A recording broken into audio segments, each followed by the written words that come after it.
नमस्कार साथियों, बहुत बहुत स्वागत है आपका प्रखर संस्कृत एकेडमी में। और आज की क्लास में हम अध्ययन करेंगे जो हमारी 3500 संस्कृत क्वेश्चन की श्रृंखला चल रही है, उसके अंतर्गत हम आज अध्ययन करेंगे गद्य काव्य का। गद्य काव्य के अंतर्गत हम देखेंगे वासवदत्ता, हर्षचरित, शिवराज विजय, कादंबरी और दश कुमार चरित इत्यादि ग्रंथों का अध्ययन करेंगे। साथ ही हम अध्ययन करेंगे नीति कथा साहित्य। नीति कथा साहित्य के अंतर्गत पंचतंत्र, हितोपदेश इत्यादि ग्रंथों का अध्ययन करेंगे। इसके साथ लोक कथा साहित्य के अंतर्गत बृहत कथा, वेताल पंचविंशति और शुक सप्तति। इसके साथ काव्य शास्त्र के अंतर्गत जो रुद्रट, वामनाचार्य, कुंतक आदि आचार्यों ने जो काव्य की परिभाषा दी है उनका हम अध्ययन करेंगे। इसके साथ ही व्याकरण शास्त्र के अंतर्गत पाणिनि, कात्यायन और पतंजलि और धर्मशास्त्र इत्यादि ग्रंथों का हम अध्ययन करेंगे। आइए शुरू करते हैं आज की क्लास। बहुत बहुत स्वागत है आपका। गद्य काव्य के अंतर्गत संस्कृत गद्य काव्य के दो मुख्य भेद कौन से हैं? तो दो भेद है, कथा और आख्यायिका। अगला क्वेश्चन है, अवंती सुंदरी कथा है तो वो आख्यायिका है। गद्य का प्रथम रूप हमें कहां दिखाई देता है? तो यजुर्वेद में। गद्य शब्द में कौन सा प्रत्यय है? तो यत् प्रत्यय है। प्रबंध, कल्पना, कथा किसकी उक्ति है? तो अमरकोश की। आख्यायिका में किस प्रकार की कथा वस्तु होती है? तो ऐतिहासिक। काव्यादर्श है, एक अलंकार शास्त्री ग्रंथ है काव्यादर्श। तत्कथाख्यायिका कोप लब्धार्था जाति संज्ञा द्वयांकिता, ये किस ग्रंथ की उक्ति है? तो ये दंडी की उक्ति है और दंडी ने काव्यादर्श में कहा है। अपादः पद संतानो गद्यम आख्यायिका कथा, ये किसका कथन है? तो ये भी दंडी का कथन है और उन्होंने काव्यादर्श में कहा है। अगला क्वेश्चन है, आख्यायिकोपलब्धार्था किसकी उक्ति है? तो अमरकोश की उक्ति है। कथा काव्य का विभाजन किसमें होता है? तो आश्वासों में होता है। आख्यायिका का विभाजन किसमें होता है? तो उच्छ्वासों में और निश्वासों में होता है आख्यायिका का विभाजन। अगला क्वेश्चन, बाण के बाद सभी काव्य शास्त्रियों ने किन ग्रंथों को ध्यान में रखकर गद्य काव्य के भेदों के लक्षण दिए? तो हर्षचरित और कादंबरी को। स्फुट, लघु, मधुर चित्र, कांत शब्द, समयोदारालंकृत गद्य कथन कहां पर उपलब्ध होता है? तो ये गिरनार अभिलेख में प्राप्त होता है। अगला क्वेश्चन है, कवि कल्पित कथा वस्तु किस गद्य भेद में होती है? तो कथा काव्य में। अल्प समासों से युक्त गद्य को क्या कहते हैं? तो चूर्णक गद्य। दीर्घ समासों से युक्त गद्य को क्या कहते हैं? तो उत्कलिका प्राय। अगला क्वेश्चन है, सर्वप्रथम गद्य काव्य के भेदों का उल्लेख कहां प्राप्त होता है? तो अग्निपुराण में। अग्निपुराण में गद्य काव्य के कितने भेद किए हैं? तो 5 भेद किए हैं। कौन कौन से हैं? कथा, आख्यायिका, खंड कथा, परिकथा और कथानिका। कथा की रचना होती है केवल गद्य में। आख्यायिका पद से सुपरिचित वैयाकरण कौन है? तो कात्यायन जी हैं। समास से रहित गद्य को क्या कहते हैं? तो मुक्तक कहते हैं। अब हम अध्ययन करेंगे गद्य काव्य के अंतर्गत वासवदत्ता का। आइए देखते हैं। वासवदत्ता किसकी रचना है? तो सुबंधु की। अगला क्वेश्चन है, वासवदत्ता में नायक नायिका कौन है? तो नायक है कंदर्प केतु और नायिका है वासवदत्ता। वासवदत्ता में कंदर्प केतु किसका पुत्र है? तो चिंतामणि का। वासवदत्ता किस विधा का गद्य काव्य है? तो कथा काव्य है। अगला क्वेश्चन है, कवीनाम अगलत दर्पो नूनम वासवदत्तया किसने लिखा है? तो बाणभट्ट ने लिखा है। वासवदत्ता ग्रंथ में किस रीति का प्रयोग किया गया है? तो गौड़ी रीति का प्रयोग किया गया है। वासवदत्ता में नायक के मित्र का नाम क्या है? तो मकरंद। वासवदत्ता में नायिका किसकी पुत्री है? तो श्रृंगार शेखर की पुत्री है। सुबंधु की काव्य शैली है तो श्लेष प्रधान। किस गद्य काव्य में शुक सारिका की सहायता से नायक नायिका का मिलन होता है? तो वासवदत्ता में। सुबंधु ने श्लेष अलंकार के अतिरिक्त किन अलंकारों का प्रयोग किया है? तो उपमा अलंकार, उत्प्रेक्षा अलंकार और अतिशयोक्ति अलंकार। वासवदत्ता का अंगिरस कौन सा है? तो श्रृंगार रस। वासवदत्ता में वर्णन है तो राजा चिंतामणि के पुत्र कंदर्प केतु तथा राजा श्रृंगार शेखर की पुत्री वासवदत्ता की प्रणय कथा का वर्णन है। तो इस प्रकार से हमने वासवदत्ता ग्रंथ का अध्ययन किया। अब हम अध्ययन करेंगे दश कुमार चरितम का। आइए देखते हैं। दश कुमार चरितम किसकी रचना है? दंडी की। अगला क्वेश्चन, दंडी के पिता का नाम है वीरदत्त। वर्तमान में उपलब्ध दश कुमार चरितम का विभाजन किस प्रकार किया गया है? 3 भागों में किया गया है। पूर्व पीठिका में 5 उच्छ्वास है। दश कुमार चरितम जिसमें 8 उच्छ्वास है और उपसंहार। अगला क्वेश्चन है, कीथ के अनुसार दश कुमार चरितम का उपजीव्य है तो बृहत कथा। गद्य शैली के जन्मदाता है आचार्य दंडी। दश कुमार चरितम का नायक कौन है? तो राजवाहन। किस गद्य काव्य में कथा एवं आख्यायिका दोनों के ही भेद प्राप्त होते हैं? तो वो है दश कुमार चरितम में। दंडी की रचनाएं हैं, 3 रचनाएं हैं, काव्यादर्श, दश कुमार चरित और अवंती सुंदरी कथा। दश कुमार चरितम में राजहंस कहाँ का राजा था? तो मगध देश का। दश कुमार चरितम में राजवाहन किनका पुत्र है? तो राजहंस एवं वसुमती का। दश कुमार चरितम है एक गद्य काव्य है। दश कुमार चरितम में आए 10 राजकुमारों के नाम हैं तो राजवाहन, अपहार वर्मा, उपहार वर्मा, अर्थपाल, प्रमति, मित्रगुप्त, मंत्रगुप्त, विश्रुत, सोमदत्त और पुष्पोद्भव। पाश्चात्यों के अनुसार दश कुमार चरितम में कौन सा भाग मात्र दंडी की रचना है? तो मध्य भाग दश कुमार चरितम है और इसमें 8 उच्छ्वास है। उम्मीद कर रहा हूं दोस्तों आपको वीडियो अच्छा लग रहा है, और यदि वीडियो अच्छा लग रहा है तो वीडियो को लाइक कीजिएगा दोस्तों, चैनल भी सब्सक्राइब कीजिएगा। हम चलते हैं अगले क्वेश्चन की ओर। तत्कालीन समाज का सुंदर वर्णन किया गया है तो दश कुमार चरितम में। दश कुमार चरितम में प्रयुक्त रीति कौन सी है? तो वैदर्भी रीति। दश कुमार चरितम की नायिका कौन है? तो अवंती सुंदरी। अगला क्वेश्चन है, दश कुमार चरितम में किस कुमार के वृत्तांत में ओष्ठ्य वर्णों का प्रयोग नहीं किया गया है? तो मंत्रगुप्त के। दश कुमार चरितम काव्य का प्रारंभ होता है तो काव्य का प्रारंभ पुष्पपुर यानी पटना के राजा राजहंस और रानी वसुमती के वर्णन से प्रारंभ होता है। तो इस प्रकार से हमने दश कुमार चरितम ग्रंथ का अध्ययन किया। अब हम अध्ययन करेंगे हर्ष चरितम का। आइए देखते हैं हर्ष चरितम। हर्ष चरितम किसकी रचना है? तो बाणभट्ट की रचना है। अगला क्वेश्चन है, बाणभट्ट की प्रथम गद्य रचना है तो हर्षचरितम, जो आख्यायिका के लक्षणों से युक्त है। हर्षचरितम के मंगलाचरण के कितने श्लोकों में पूर्व कवियों कृतियों की प्रशंसा की गई है? तो 21 श्लोकों में। अगला क्वेश्चन है, हर्षचरितम का विभाजन किसमें किया गया है? तो उच्छ्वासों में। हर्षचरितम में उच्छ्वास है तो 8 उच्छ्वास है। हर्षचरितम किस विधा का गद्य काव्य है? तो आख्यायिका है। संस्कृत साहित्य का प्रथम ऐतिहासिक काव्य होने का गौरव किसे प्राप्त है? तो हर्षचरितम को। हर्षचरितम के कितने उच्छ्वासों में बाण की आत्मकथा है? तो प्रथम 2 उच्छ्वासों में बाण की आत्मकथा है। अगला क्वेश्चन है, हर्षचरितम के कितने उच्छ्वासों में हर्षवर्धन की कथा है? तो अंतिम 6 उच्छ्वासों में। आत्मकथात्मक ग्रंथ लिखने की पद्धति का प्रारंभ किस ग्रंथ से माना जाता है? तो हर्षचरितम से माना जाता है। अगला क्वेश्चन है, हर्षचरितम के अनुसार बाण के माता पिता का नाम क्या था? तो चित्रभानु और राजदेवी। हर्षचरितम के अनुसार बाण के ग्राम का नाम क्या है? तो प्रीतिकूट ग्राम है। महानयम भुजंग, यह हर्षचरितम में किसने किससे कहा? तो हर्ष ने कहा था बाणभट्ट से।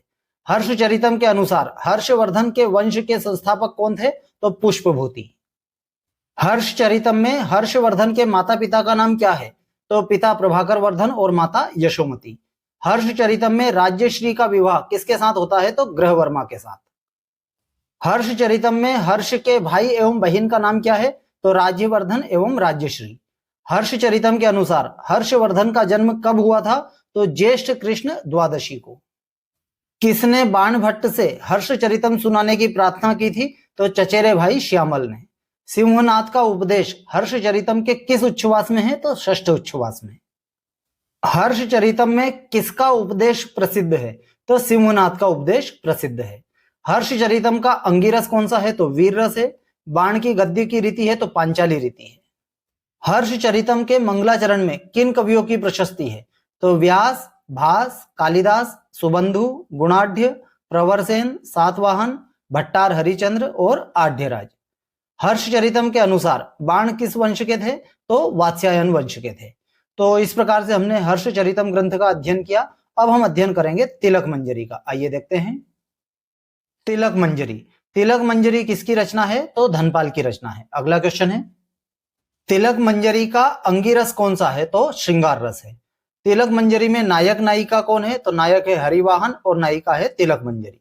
तिलक मंजरी किस विधा का गद्य काव्य है? तो वो कथा है। तिलक मंजरी की रचना का उद्देश्य था तो भोज राजा के जैनागमों के विषय में उत्पन्न जो कुतूहल है उसके शमनार्थ। किस गद्य काव्यों में हर्षचरितम के समान मंगलाचरण के पद्यों में कवि परिचय आदि है? तो वो तिलक मंजरी में। तिलक मंजरी में किनका प्रासंगिक प्रणय वृत्त निबद्ध है? तो समरकेतु और मलय सुंदरी का।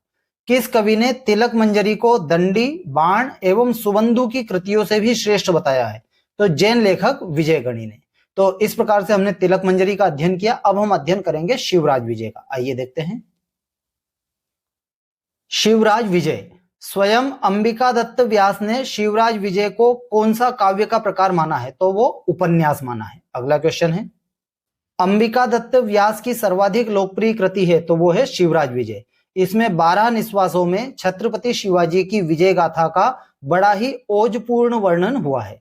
शिवराज विजय की शैली है तो वैदर्भी शैली और गौड़ी का समन्वय है। शिवराज विजय में रस है, युद्ध की प्रधानता होने के कारण इसका अंगिरस वीर है। संस्कृत का प्रथम उपन्यास होने का गौरव किसे प्राप्त है? तो शिवराज विजय को। अंबिका दत्त व्यास ने उपन्यास का लक्षण किस ग्रंथ में प्रस्तुत किया है? तो गद्य चिंतामणि में। शिवराज विजय में विरामों का विभाजन किसमें किया गया है? तो 12 निश्वासों में किया गया है। शिवराज विजय का विभाजन किसमें किया गया है? 3 विरामों में। शिवराज विजय की रचना कब पूर्ण हुई? तो विक्रम संवत 1950 में। शिवराज विजय किस प्रकार का उपन्यास है? तो ऐतिहासिक उपन्यास है। शिवराज विजय का प्रथम प्रकाशन किस पत्रिका में हुआ था? तो संस्कृत चंद्रिका में। शिवराज विजय में कार्यम साधयेयम देहम व पातयेयम किसकी प्रतिज्ञा है? तो शिवाजी की प्रतिज्ञा है। अंबिका दत्त व्यास का जन्म हुआ तो जयपुर राजस्थान के नानकपुरा गांव मानपुरा में जन्म हुआ था अंबिका दत्त व्यास जी का। शिवराज विजय का मंगलाचरण कहां से उद्धृत है? तो श्रीमद् भागवत से। शिवराज विजय के नायक कौन है? तो शिवाजी। तो इस प्रकार से हमने शिवराज विजय नामक ग्रंथ का अध्ययन किया। अब हम अध्ययन करेंगे कादंबरी का। आइए देखते हैं। कादंबरी बाण भट्ट की रचना है तो हर्षचरित और कादंबरी। कादंबरी के उत्तर भाग के रचयिता कौन है? तो बाण के पुत्र भूषण भट्ट, पुलिन भट्ट। कादंबरी का विभाजन किस प्रकार किया गया है? तो 3 भागों में किया गया है, कथामुख, पूर्व भाग और उत्तर भाग। कादंबरी का उपजीव्य है तो बृहत कथा। अच्छोद सरोवर का वर्णन किस काव्य में मिलता है? तो कादंबरी में। शुकनासोपदेश कादंबरी के किस भाग में है? तो पूर्व भाग में है। कादंबरी का नायक कौन है? तो चंद्रापीड़। कादंबरी में चंद्रापीड़ के पूर्व जन्म का नाम क्या था? तो चंद्रमा। कादंबरी में कितने जन्मों की कथा वर्णित है? तो 3 जन्मों की कथा वर्णित है। कादंबरी में शूद्रक अपने पूर्व जन्म में क्या था? तो चंद्रापीड़ था। कादंबरी में वैशंपायन के पूर्व जन्म का नाम क्या है? तो पुंडरीक। कादंबरी में पुंडरीक की नायिका का नाम क्या है? तो महाश्वेता। कादंबरी में चंद्रापीड़ का मित्र कौन है? तो वैशंपायन। अगला क्वेश्चन है, कादंबरी का प्रारंभ किसकी राजसभा से होता है? तो शूद्रक की सभा से। कादंबरी में शूद्रक कहां का राजा है? तो विदिशा का। पत्र लेखा का प्रथम जन्म में क्या नाम है? तो रोहिणी। अगला क्वेश्चन है, कादंबरी में लब्धापि दुखेन परिपाल्यते किसके लिए कहा गया है? तो लक्ष्मी के लिए कहा गया है। कादंबरी में शुक के पूर्व जन्म की कथा सुनाने वाले ऋषि हैं तो ऋषि जाबाली। कादंबरी का अंगिरस है तो श्रृंगार रस है। कादंबरी किस विधा का गद्य काव्य है? तो कथा है। कादंबरी में ऋषि जाबाली के पुत्र का नाम क्या है? तो ऋषि हारित। कादंबरी में चंद्रापीड़ का मित्र वैशंपायन किसका पुत्र है? तो शुकनास का पुत्र है। कादंबरी में शूद्रक की राजसभा में शुक को लेकर कौन आती है? तो चांडाल कन्या। कादंबरी में शुकनास किसको उपदेश देता है? तो चंद्रापीड़ को। कादंबरी में इंद्रायुध कौन है? तो एक अश्व है। कादंबरी में शुकनास किसका मंत्री है? तो तारापीड़ का मंत्री है। कादंबरी में प्रयुक्त शैली है तो पांचाली शैली है। अतिद्वयी कथा किसे कहा जाता है? तो कादंबरी को कहा जाता है। कादंबरी किन 2 कथाओं को पीछे छोड़ने वाली है? तो वासवदत्ता और बृहत कथा को। शाल्मली वृक्ष का वर्णन किस गद्य काव्य में मिलता है? तो कादंबरी में। त्रिभुवन प्रसव भूमि रिव विस्तीर्णा किसके लिए कहा गया है? तो विदिशा के लिए कहा गया है। त्रयीमयाय त्रिगुणात्मने नमः से संबंधित रचना है तो कादंबरी। इंद्रायुध अश्व के सजीव वर्णन के कारण बाण को उपाधि मिली है तो तुरंग बाण की उपाधि मिली है। कादंबरी में पात्रों के 3 जन्मों का विवरण है तो कौन से 3 जन्मों का वर्णन है उसको हम एक तालिका के माध्यम से देखते हैं। यहां हम एक तालिका के माध्यम से तीनों जन्मों के पात्रों के नाम समझेंगे। तो सबसे पहले पात्रों के नाम है चंद्रापीड़, वैशंपायन, पत्रलेखा, इंद्रायुध और चांडाल कन्या। तो चंद्रापीड़ जो है वो प्रथम जन्म में चंद्रमा, द्वितीय जन्म में चंद्रापीड़ और तृतीय जन्म में शूद्रक। वैशंपायन जो है प्रथम जन्म में पुंडरीक, द्वितीय जन्म में वैशंपायन और तृतीय जन्म में शुक। पत्रलेखा जो है प्रथम जन्म में रोहिणी, द्वितीय जन्म में पत्रलेखा। इंद्रायुध जो है प्रथम जन्म में कपिंजल, द्वितीय जन्म में इंद्रायुध जो कि एक अश्व है और तृतीय जन्म में कपिंजल। और चांडाल कन्या प्रथम जन्म में लक्ष्मी और तृतीय जन्म में चांडाल कन्या। अगला क्वेश्चन है दोस्तों, पत्रलेखा किस गद्य काव्य की एक पात्र है? तो कादंबरी की। कादंबरी का नायक चंद्रापीड़ किसका पुत्र है? तो तारापीड़ एवं विलासवती का। कादंबरी में तारापीड़ कहाँ का राजा है? तो उज्जैनी का राजा है। तो इस प्रकार से हमने कादंबरी नामक ग्रंथ का अध्ययन किया। अब हम अध्ययन करेंगे कुछ अन्य गद्य काव्य का। आइए देखते हैं। अन्य गद्य काव्य। चारुमती किसकी रचना है? तो वररुचि की। अर्धनारीश्वर रूपम किस गद्य काव्य को कहा गया है? तो शूद्रक कथा को। शूद्रक कथा के लेखक द्वय कौन है? तो रामिल्ल एवं सौमिल्ल। शूद्रक कथा को अर्धनारीश्वरोपम किसने कहा है? तो जल्लड़ ने। भोज ने श्रृंगार प्रकाश में कौन सी दो रचनाओं का उल्लेख किया है? तो मनोवती एवं सातकर्णी हरण का। मनोवती का उल्लेख भोज के अतिरिक्त और किसने किया है? तो दंडी ने किया है। धनपाल की रचना है तो तिलक मंजरी। तिलक मंजरी में समरकेतु के साथ तिलक मंजरी का प्रेम मनोरम रूप में वर्णित है। तरंगवती के रचयिता कौन है? तो श्रीपाली। तरंगवती कथा का उल्लेख किसने किया है? तो धनपाल ने। विद्यापति ने किस गद्य काव्य की रचना की है? तो भू परिक्रमा गद्य काव्य की। हरिश्चंद्र के गद्य काव्य का नाम क्या माना जाता है? तो मालती। अगला क्वेश्चन है, अवंती सुंदरी कथा का प्रारंभ किस नगरी के वर्णन से होता है? तो कांची नगरी के। अवंती सुंदरी कथा में किन किन कवियों की प्रशंसा की गई है? तो सुबंधु, बाण एवं मयूर कवि की। सोढल की रचना है उदय सुंदरी कथा। इसमें मलय वाहन के साथ उदय सुंदरी की प्रेम कथा वर्णित है। गद्य चिंतामणि का विभाजन किसमें किया गया है? तो 11 लंबकों में। भट्टार हरिश्चंद्र के गद्य की प्रशंसा किसने की है? तो बाणभट्ट ने। अवंती सुंदरी कथा किसकी रचना है? तो दंडी की। गद्य चिंतामणि के रचयिता कौन है? तो वादीप सिंह। सुबंधु की एकमात्र रचना है वासवदत्ता। सुबंधु किस रीति के कवि है? तो गौड़ी रीति के। गद्य चिंतामणि में किनका वृत्तांत निबद्ध है? तो महाराज जीवनधर का। प्रबंध कोश के रचयिता कौन है? तो राजशेखर सूरी। गद्य चिंतामणि किस विधा का गद्य काव्य है? आख्यायिका है। प्रबंध कोश में किनका जीवन वृत्त निबद्ध है? तो 24 महापुरुषों का। प्रबंध कोश का अन्य नाम क्या है? तो चतुर्विंशति प्रबंध। वेम भूपाल चरित के रचयिता कौन है? तो वामन भट्ट बाण। वेम भूपाल चरित किस प्रकार का गद्य काव्य है? तो आख्यायिका है। प्रबंध मंजरी में कितने निबंध संकलित है? तो 11 निबंध। वेम भूपाल चरित का अन्य नाम क्या है? तो वीर नारायण चरित। मंदार मंजरी के लेखक कौन है? तो विश्वेश्वर पांडे। पाश्चात्य शैली में संस्कृत भाषा में निबंध कला के जन्मदाता कौन है? तो ऋषिकेश भट्टाचार्य। ऋषिकेश भट्टाचार्य के निबंधों का संकलन किसमें किया गया है? तो प्रबंध मंजरी में। वेम भूपाल कहाँ के राजा थे? तो त्रिलिंग, तेलंगाना के। बलदेव उपाध्याय के अनुसार किस ग्रंथ के कारण दंडिनः पद लालित्यम उक्ति प्रसिद्ध हुई? तो अवंती सुंदरी कथा के कारण। अगला क्वेश्चन है, धनपाल ने तरंगवती कथा को किसके समान बताया है? तो गंगा के समान। पुण्या पुनाति गंगेव गाम तरंगवती कथा। मंदार मंजरी में किसकी कथा वर्णित है? तो चित्रभानु और मंदार मंजरी की। तो इस प्रकार से हमने अन्य गद्य काव्यों का अध्ययन किया। अब हम अध्ययन करेंगे नीति कथा साहित्य का। नीति कथा साहित्य के अंतर्गत हम देखेंगे पंचतंत्र। आइए देखते हैं नीति कथा साहित्य पंचतंत्र। पंचतंत्र के रचयिता कौन है? तो विष्णु शर्मा। पंचतंत्र का सर्वप्रथम परिष्कार किसने किया? तो पूर्णभद्र सूरी ने। पंचतंत्र के मुख्य भाग का स्वरूप कैसा है? तो गद्यात्मक है। संस्कृत नीति कथा साहित्य का सर्व प्राचीन और महत्वपूर्ण ग्रंथ है तो पंचतंत्र। पंचतंत्र के पांचों तंत्रों के नाम क्रमानुसार है तो मित्रभेद, मित्र संप्राप्ति, काकोलुकीय, लब्ध प्रणाश और अपरीक्षित कारक। अब हम देखते हैं इन पांचों भेदों में कितनी उपकथाएं हैं। मित्रभेद 22 उपकथाएं, शेर और बेल की मित्रता तोड़वाना। मित्र संप्राप्ति में 6 उपकथाएं, काक कूर्म मृग चूहे की मित्रता। काकोलुकी में 16 उपकथाएं, कौवे और उल्लू की कथा। लब्ध प्रणाश में 11 उपकथाएं, बंदर और मगर की कथा। और अपरीक्षित कारक में 14 उपकथाएं हैं जिसमें ब्राह्मणी और नेवले की कथाएं हैं। पंचतंत्र के कितने संस्करण उपलब्ध होते हैं? तो 8 संस्करण। पंचतंत्र का उद्देश्य था तो महिला रौप्य नगर के राजा अमर शक्ति के 3 दुर्बुद्धि पुत्रों को थोड़े ही यानी अल्प समय में ही व्यवहार कुशल बना देना मुख्य उद्देश्य था पंचतंत्र का। अगला क्वेश्चन है, शेर और बेल की कथा पंचतंत्र के किस तंत्र में है? तो मित्रभेद में।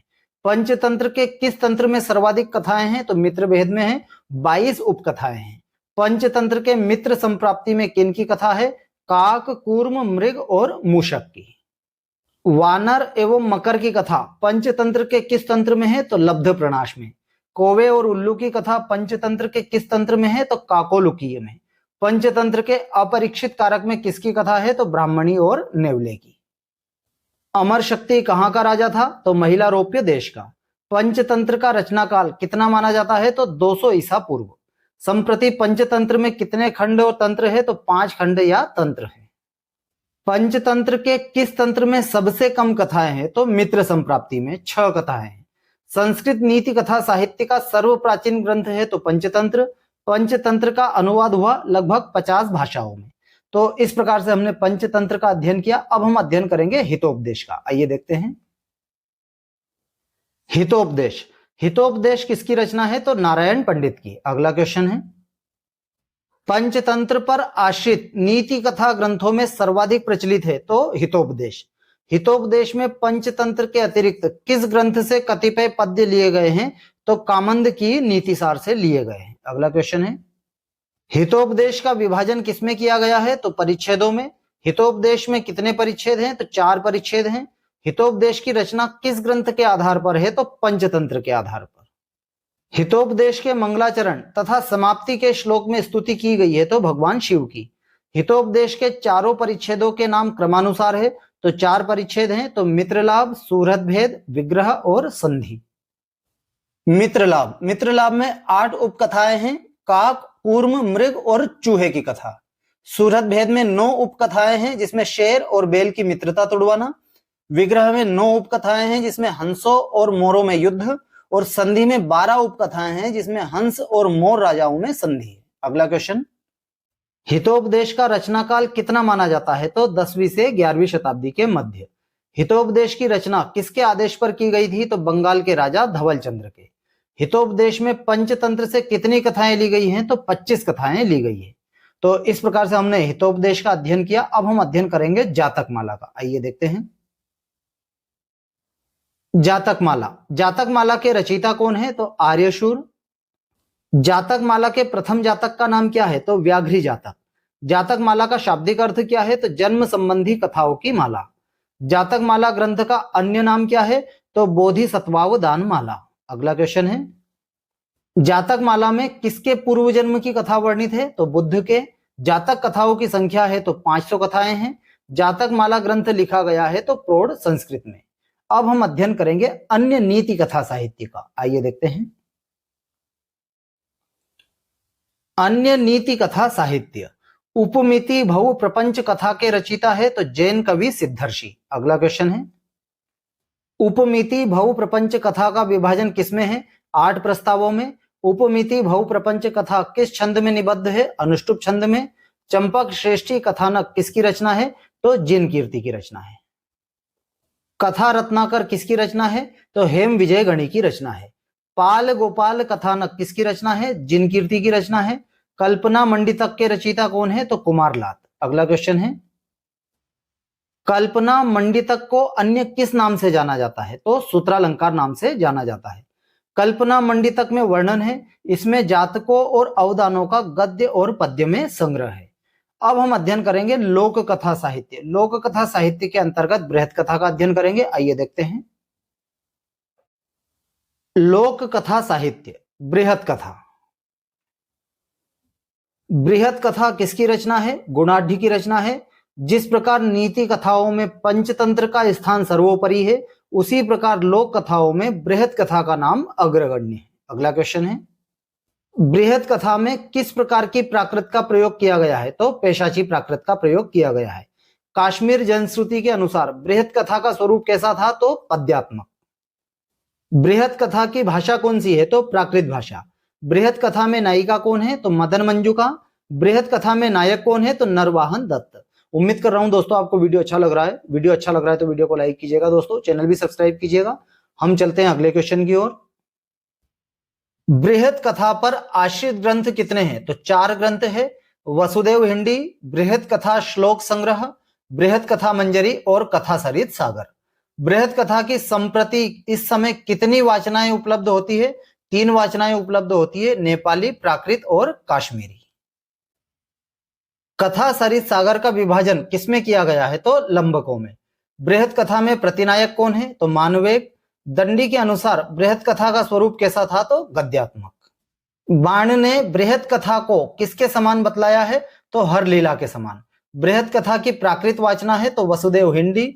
बृहत कथा में मंत्री का नाम क्या है? तो गोमुख।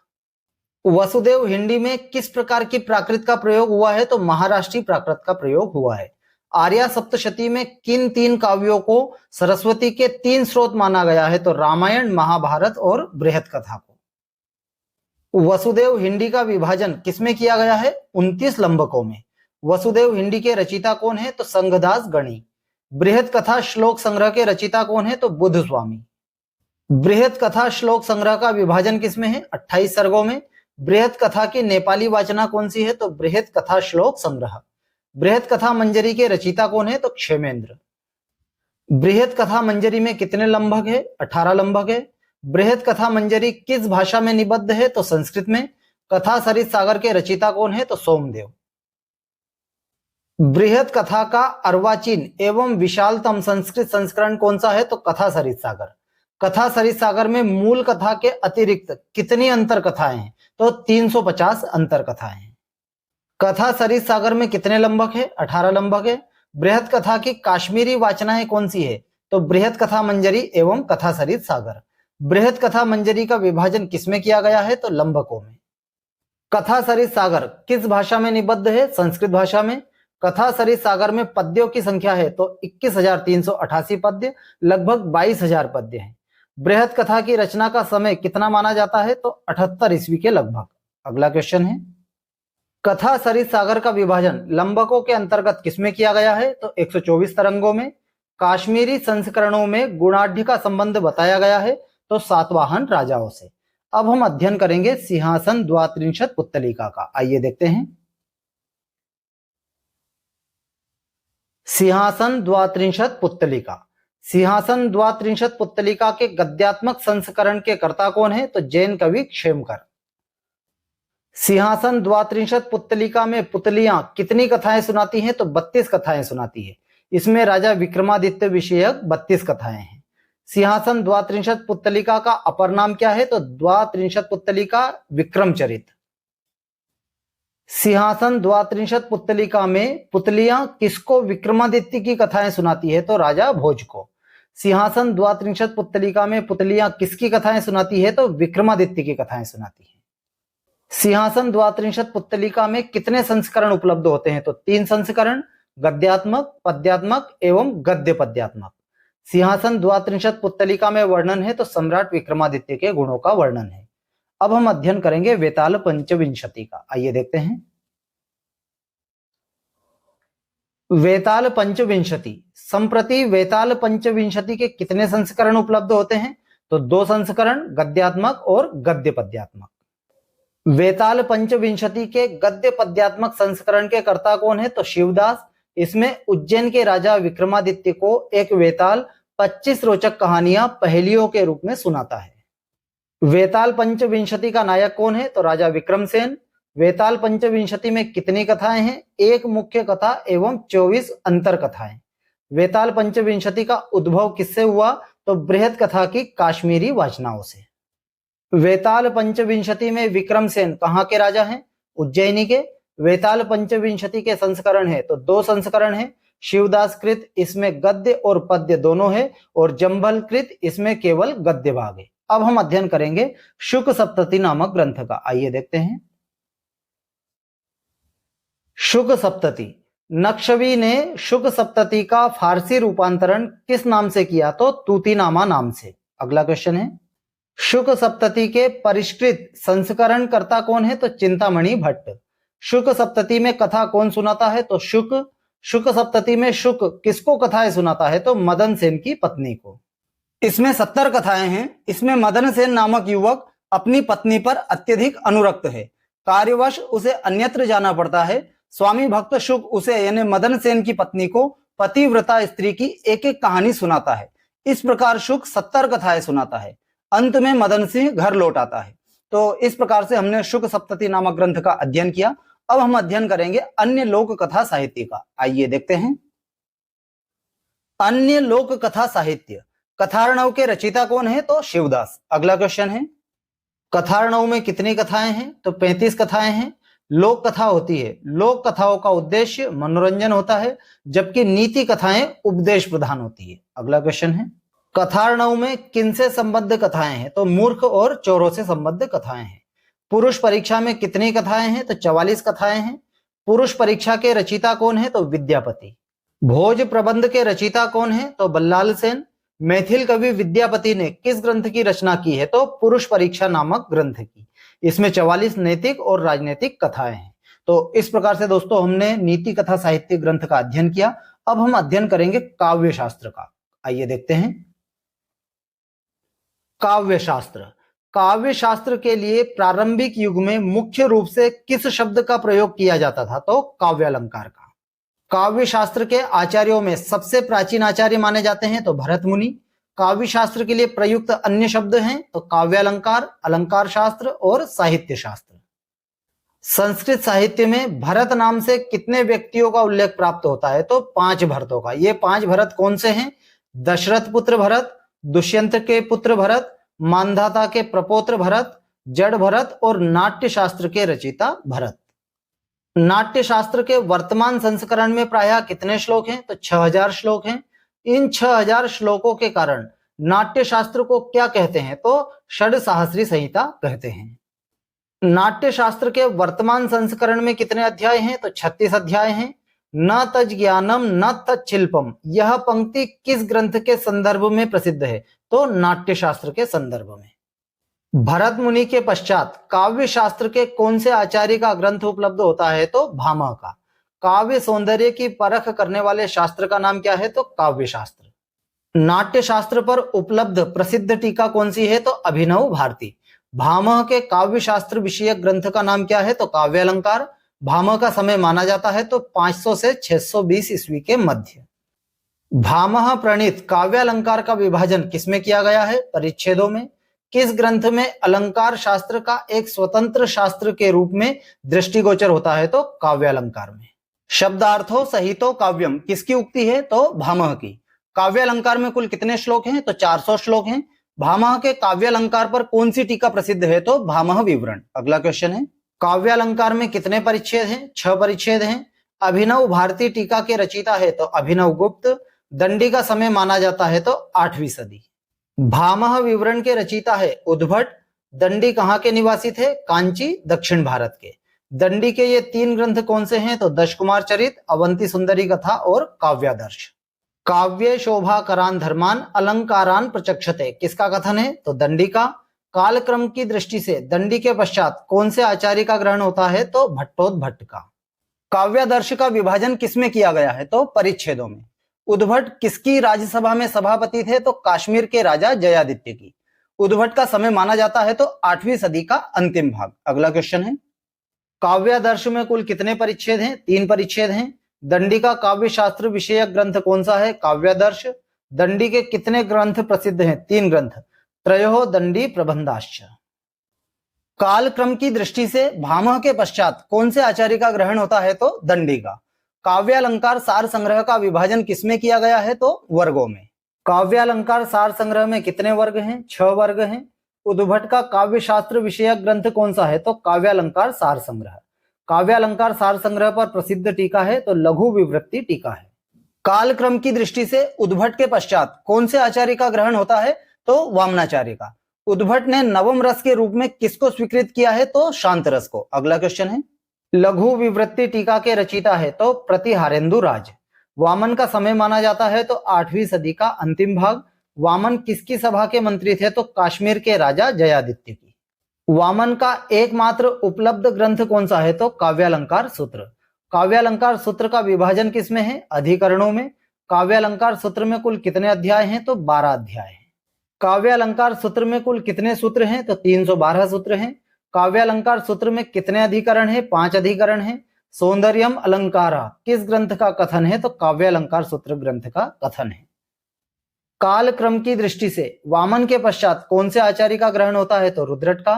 काव्यालंकार सूत्र के अधिकरणों का विभाजन किसमें किया गया है? अध्यायों में। काव्यम ग्राह्यम अलंकारात किसका कथन है? वामनाचार्य का। रुद्रट का अन्य नाम क्या था? शतानंद। रुद्रट के काव्य शास्त्र विषयक ग्रंथ का नाम क्या है? तो काव्यालंकार। रुद्रट का काव्यालंकार किस छंद में लिखा गया है? आर्या छंद में। रुद्रट के काव्यालंकार में कुल कितनी आर्याएं हैं? तो 714 आर्याएं हैं। रुद्रट का काल क्या माना जाता है? तो 850 ईस्वी के लगभग।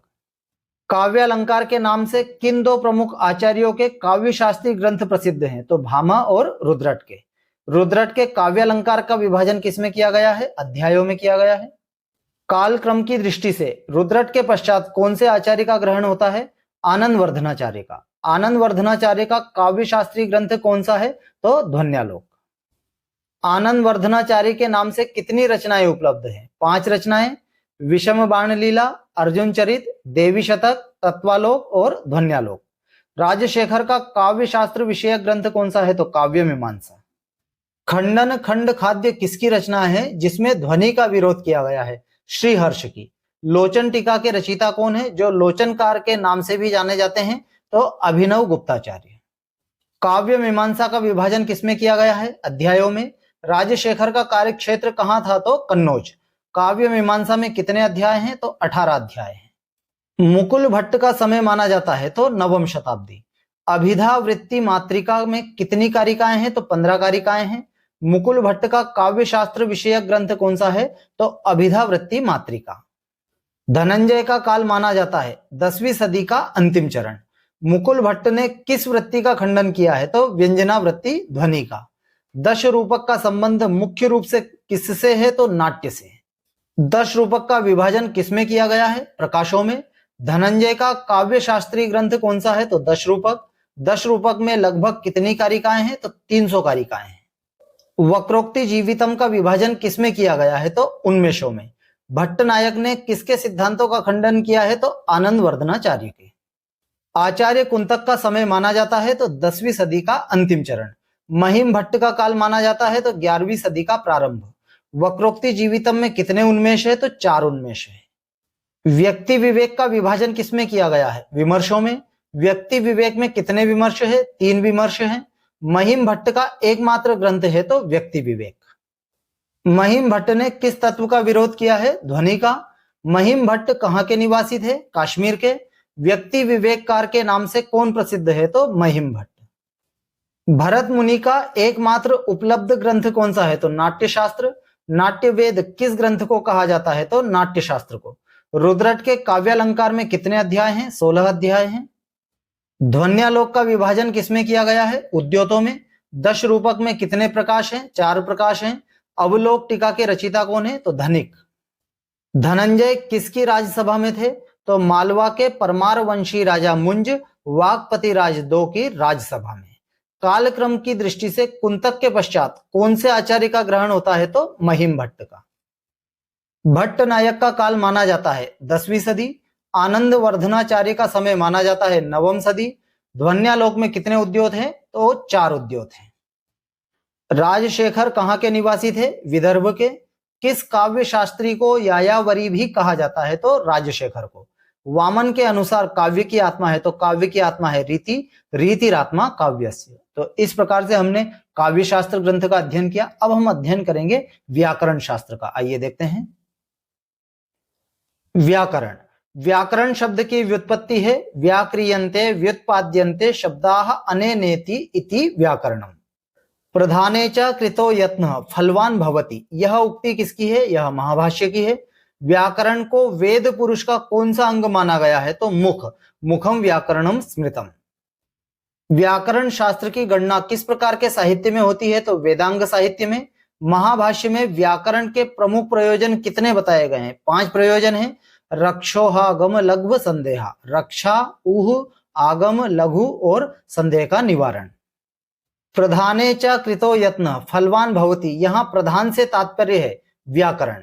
इंद्र को प्रतिपदोक्त शब्दों का पारायण किसने करवाया? तो बृहस्पति ने। लब्ध शब्देन्दु शेखर एवं बृहद शब्देन्दु शेखर किस ग्रंथ की व्याख्या है? तो सिद्धांत कौमुदी की।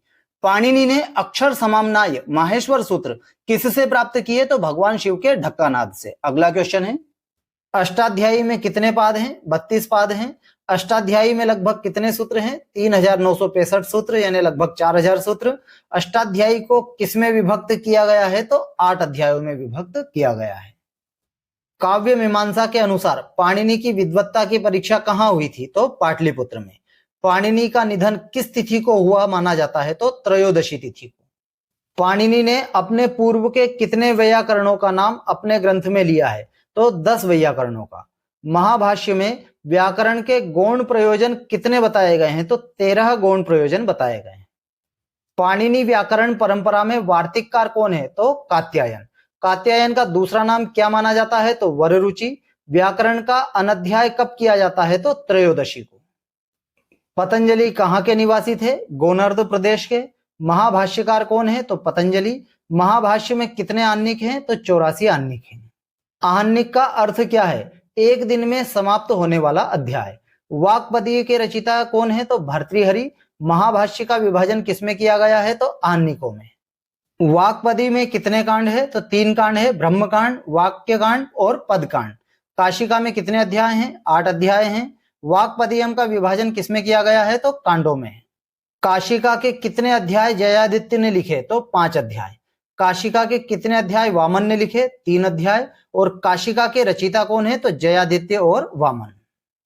केयट के पिता का नाम क्या था? जयट। सिद्धांत कौमुदी के रचिता कौन है? तो भट्टोजी दीक्षित। प्रदीप टीका के रचिता कौन है? तो कैयट। भट्टोजी दीक्षित के गुरु का नाम क्या है? शेष कृष्ण। प्रौढ़ मनोरमा किसकी रचना है? भट्टोजी दीक्षित की। भट्टोजी दीक्षित के पिता का नाम क्या है? तो लक्ष्मीधर। मनोरमा कुचमर्दनम किसकी रचना है? पंडित जगन्नाथ की। तत्वबोधिनी के रचिता कौन है? विज्ञान भिक्षु। व्याकरण शास्त्र के त्रिमुनि हैं तो पाणिनि, कात्यायन और पतंजलि। तत्वबोधिनी किस ग्रंथ की व्याख्या के लिए लिखा गया है? सिद्धांत कौमुदी की। कथा सरित सागर के अनुसार कात्यायन का निवास स्थान था तो कौशाम्बी। बाल मनोरमा के लेखक कौन है? वासुदेव दीक्षित। शब्द कौस्तुभ के रचिता कौन है? तो भट्टोजी दीक्षित। और बाल मनोरमा किस ग्रंथ की व्याख्या है? तो सिद्धांत कौमुदी की। नव्य वैयाकरणों में प्रमुख है नागेश भट्ट। वैयाकरण भूषण सार के रचिता कौन है? कोंड भट्ट। प्रक्रिया सर्वस्व के लेखक कौन है? तो नारायण भट्ट। व्याकरण दर्शन के प्रतिपादन हेतु नागेश भट्ट रचित ग्रंथ कौन सा है? तो वैयाकरण सिद्धांत बृहन मंजूषा, वैयाकरण सिद्धांत लघु मंजूषा, वैयाकरण सिद्धांत परम लघु मंजूषा। शब्देन्दु शेखरः पुत्रः मंजूषा मम पुत्रिका, यह किसकी उक्ति है? तो नागेश भट्ट की। लब्ध शब्देन्दु शेखर एवं बृहद शब्देन्दु शेखर किसकी रचना है? तो नागेश भट्ट की। अगला क्वेश्चन है, लघु सिद्धांत कौमुदी के रचिता कौन है? वरदराजाचार्य। पाणिनि का जन्म स्थान माना जाता है शालातुर। प्रथम शब्दानुशासन पारज्ञ किसे माना गया है? तो इंद्र को। पाणिनि की माता का नाम क्या था? दाक्षी। कथा सरित सागर के अनुसार पाणिनि के गुरु कौन थे? तो उपाध्याय वर्ष। पाणिनि के व्याकरण संबंधी ग्रंथ का नाम क्या है? तो अष्टाध्यायी। मान्यता अनुसार पाणिनि ने कौन सा काव्य लिखा था? पाताल विजय या जाम्बवती जय। कात्यायन का समय कितना माना जाता है? तो 4th सदी ईसा पूर्व। गोनर्दीय नाम से कौन जाने जाते हैं? तो पतंजलि। भर्तृहरि ने महाभाष्य पर कौन सी व्याख्या लिखी? दीपिका। काशिका पर लिखी पदमंजरी के लेखक कौन है? तो हरदत्त। प्रौढ़ मनोरमा किस ग्रंथ की व्याख्या है? तो सिद्धांत कौमुदी की। तो इस प्रकार से दोस्तों हमने व्याकरण से संबंधित महत्वपूर्ण ग्रंथों का अध्ययन किया। अब हम अध्ययन करेंगे धर्मशास्त्र से संबंधित महत्वपूर्ण ग्रंथों का। आइए देखते हैं। धर्मशास्त्र, स्मृति शास्त्र। प्राचीनतम धर्म सूत्र किसे माना जाता है? तो गौतम धर्म सूत्र को। याज्ञवल्क्य स्मृति पर प्रसिद्ध टीका कौन सी है? तो मिताक्षरा टीका। मिताक्षरा टीका के रचिता कौन है? तो विज्ञानेश्वर। याज्ञवल्क्य स्मृति के अध्यायों के नाम क्रमशः है तो आचार, व्यवहार और प्रायश्चित। पाराशर स्मृति में कितने अध्याय हैं? 12 अध्याय हैं। अत्रि स्मृति में कितने अध्याय हैं? 9 अध्याय हैं। याज्ञवल्क्य स्मृति पर दीप कलिका टीका किसकी है? तो शूलपाणी की। कृत्य कल्पतरु का विभाजन किसमें किया गया है? तो 12 कांडों में। स्मृत्यर्थ्य सार के रचिता कौन है? तो श्रीधराचार्य। कृत्य कल्पतरु के रचिता कौन है? तो लक्ष्मीधर भट्ट। आचार्येन्दु शेखर के रचिता कौन है? तो नागेश भट्ट। चतुर्वर्ग चिंतामणि के लेखक कौन है? तो हेमाद्रि। स्मृति चंद्रिका किसकी रचना है? तो देवर्ण भट्ट की। आचार्य सागर के रचिता कौन है? तो बल्लाल सेन। स्मृति रत्नाकर के रचिता कौन है? तो चंडेश्वर। मनुस्मृति का विभाजन किसमें किया गया है? तो 12 अध्यायों में। वेदो खिलो धर्म मूलम किस ग्रंथ की उक्ति है? तो मनुस्मृति की। मनुस्मृति पर मनवर्थ मुक्तावली टीका किसकी है? तो कुल्लुक भट्ट की। धर्म का मूल है तो वेद, वेदो खिलो धर्म मूलम। याज्ञवल्क्य स्मृति में कितने अध्याय हैं? 3 अध्याय हैं। याज्ञवल्क्य स्मृति में वर्णन है मानव जीवन के संपूर्ण धर्म, कर्म और कर्तव्य का। धर्म शास्त्रों का प्राचीन रूप कहां मिलता है? तो धर्म सूत्रों में। तो आज की क्लास में दोस्तों बस इतना ही। आज की क्लास में हमने गद्य साहित्य से संबंधित वासवदत्ता, शिवराज विजय इत्यादि ग्रंथों का अध्ययन किया। नीति कथा साहित्य, लोक कथा साहित्य, काव्य शास्त्र और व्याकरण इत्यादि ग्रंथों का अध्ययन किया। साथ ही हमने अध्ययन किया धर्मशास्त्र से महत्वपूर्ण ग्रंथों का। उम्मीद कर रहा हूं दोस्तों आपको वीडियो अच्छा लगा, और यदि वीडियो अच्छा लगा है तो वीडियो को लाइक कीजिएगा दोस्तों, चैनल भी सब्सक्राइब कीजिएगा। इसका नेक्स्ट पार्ट में जल्दी लाने वाला हूं दोस्तों। मिलते हैं हम जल्दी ही नेक्स्ट वीडियो में, तब तक के लिए जय हिंद, जय भारत, धन्यवाद दोस्तों।